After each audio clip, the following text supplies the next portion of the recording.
noches. Bueno, definitivamente es una sentencia contundente, 21 años para este ex viceministro, para una red de funcionarios también, 21 años. Se le encuentra culpable de colusión, de lavado de activos, o sea, de cobrar la coima y de blanquear esos millones. ¿Qué significa una sentencia de este peso en un caso que usted estudió y analizó por años, ¿no? Bueno, como tú dijiste, es un caso complejo. Que la cosa se queda en Cuba, a mí me parece incorrecto.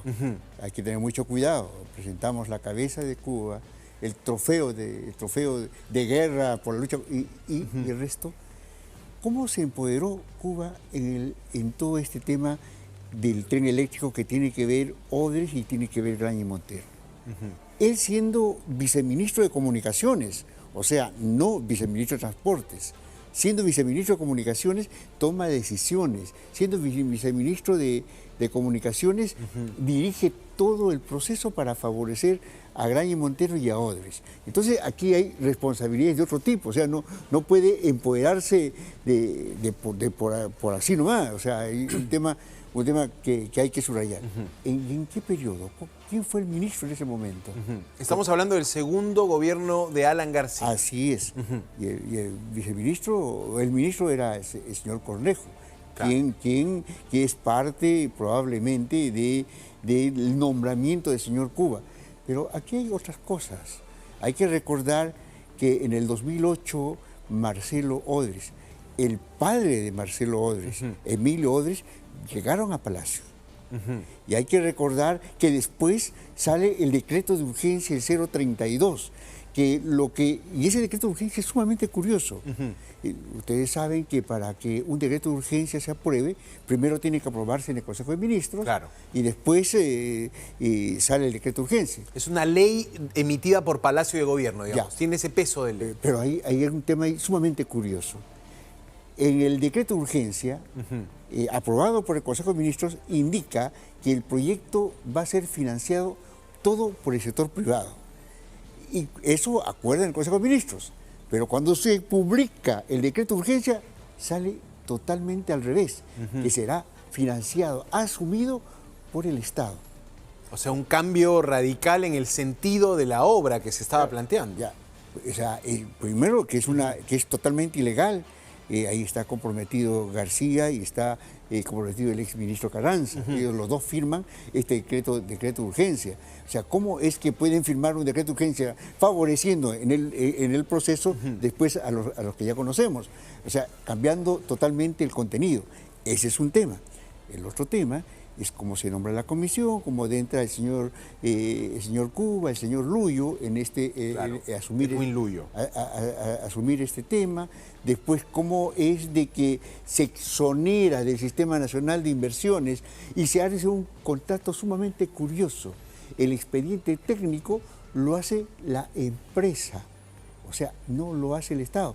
Entonces, obviamente, si el expediente técnico lo hace la empresa, los costos de la inversión lo va a determinar la empresa. O sea, lo hizo a su conveniencia. Así es. Ahora, es interesante lo que usted nos plantea porque la sentencia toca directamente a un viceministro, a personal incluso de menor rango que él, pero claro, la imputación fiscal no llegó al ministro, no llegó al presidente García en su momento. En todo caso, ¿qué pasó allí? ¿Cuál es su conclusión a lo largo de estos años? Digamos, los fiscales solo pudieron probar que fue Cuba, en todo caso, quien solicitó, porque se dice que Cuba le solicita a Barata, le dice, tengo este proyecto.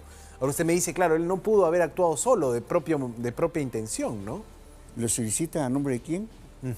Es una pregunta que queda interrogante. Claro, Cuba aparece en las cuentas en Andorra a nombre de Cuba, eso está comprobado. Entonces, ¿será Cuba el único beneficiario de ese monto? No lo sabemos. Por eso comencé con la siguiente afirmación. ¿Cómo se empodera Cuba? ¿Quién empodera a Cuba? Claro, ¿no? ¿Quién empodera a Cuba? Entonces, ese tema es importante. Y me dice usted, por otro lado, la vinculación directa de la empresa Odebrecht era con las cabezas del gobierno, ¿no? Era con Palacio de Gobierno en la medida que ellos mismos emitieron un decreto, ¿no? Claro, hay un tema interesante y eso está en la declaración de Marcelo Odres en relación a este tema del tren eléctrico. Alan García estaba sumamente preocupado porque todos le reprochaban porque había dejado un tren inconcluso Claro. de su primer gobierno. Los pilares en la avenida Aviación puestos ahí. Era una especie de monumento a la incapacidad y eso tenía que borrarlo. Y estaba preocupadísimo de que el tema se borre y que se haga lo más rápido posible y dentro de su gestión de gobierno terminar el tema que no pudo concluir en el primer gobierno. Entonces para él era un pasivo sumamente preocupante y es por eso, y eso lo cuenta Marcelo Odres, o sea, entonces le dice, ¿y lo puedes hacer? Obviamente que sí, o sea, ya hay un acuerdo previo. Lo demás es parte del procedimiento formal y todo eso. Ahora, ¿qué hace el Ministerio Público en relación a ese tema? Ha llegado solamente hasta Cuba, está pensando su relación con situaciones mucho más complejas o simplemente se va a quedar en el trofeo. Para mí es sumamente peligroso mostrar a la sociedad, ya solucioné el tema del tren eléctrico, ya investigué, aquí está el trofeo. No, aquí no se puede quedar eso, el delito es mucho más complejo, hay muchas mayores implicancias, ¿no? Bueno, pero mire usted el hecho de que, claro, me dice... Creo que es una investigación y un juicio incompleto, creo que no llegaron a las cabezas, pero incluso teniendo una sentencia tan fuerte como 21 años, 8 meses de cárcel efectiva, lavado de activos es el delito que más pena tiene en nuestro Código Penal, se fuga el sentenciado, o sea, hoy sale el fiscal Pérez a decir... Por si acaso la policía me ha avisado que el 20 de julio ya salió con dirección a Ecuador. Eso ya es pues el colmo, digamos, ¿no? ¿Cómo lo ve usted? Claro, mira, cuando vemos el tema de colaboración eficaz, salen dos proyectos grandes, que es el IRSA y es el tren eléctrico, y son dos proyectos pequeños que están vinculados a gobiernos regionales, Ancash y Cusco. Son 4 proyectos. ¿Por qué toman esos dos? Porque ya hubieron confesiones y declaraciones en Estados Unidos. Claro. Eso rebota pero sin embargo ahí no nos quedamos. O sea, ya la cosa estaba más o menos confesada, pero parece que la investigación solamente se está quedando como una justificación como vuelvo a repetir, muestra el trofeo y el resto se queda ahí. Entonces eso es sumamente peligroso, eso es extender el manto de la impunidad y buscar simplemente una cabeza de turco y decir ahí está, oye, y escápate porque tú vas a salir. O sea, ese mensaje llega en el corazón de la gente y es sumamente peligroso. O sea, claro. Es sumamente peligroso, o sea, que la gente esté pensando que eso se ha armado de esa forma.